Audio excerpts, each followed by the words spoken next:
Сәлем достар, менің арнама қош келдіңіздер.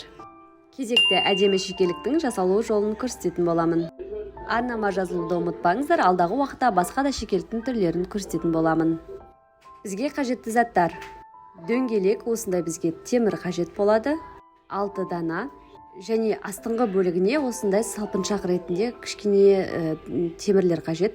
Бұл жерге темірдің орнына моншақтарды да қыстырып қоюға болады. Кольца тағатын және қысқыш, сонымен қатар цептер қажет болады.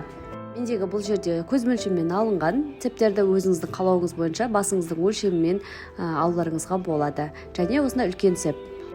Осы жердегі цептің орнына бірден сіздер үлкендеу цепті алуларыңызға болады. Енді темірлерді осы схема бойынша барлығын кольца арқылы бір-бірімен қадап шығатын боламыз.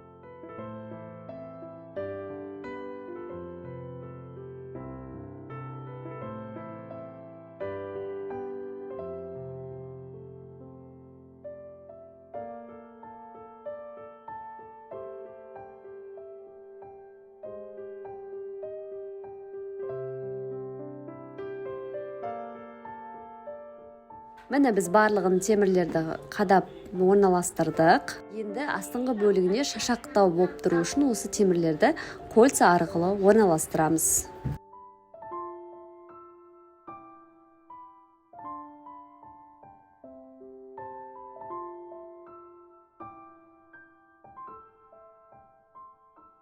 Міне барлығын қадап болдым. Енді үстіңгі үлкен цеппен жіңішке цепті екеуін кольца арқылы бір-біріне байланыстырдым. Енді екеуін екі шетіне кольца арқылы оны да орналастыратын боламыз.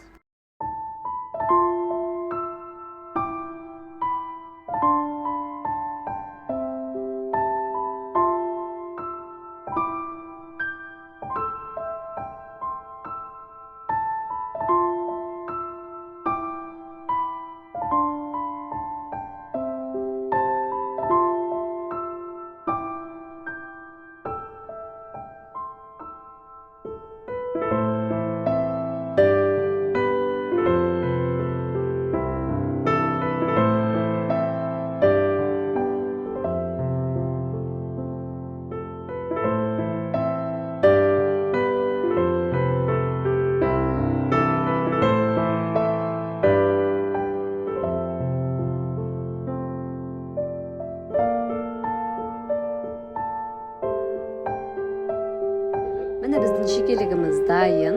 Жасалу жолы өте оңай және көп уақытыңызды алмайды. Орамалмен және орамалсыз тағып шығуыңызға болады. Керектеріңізге жарасын.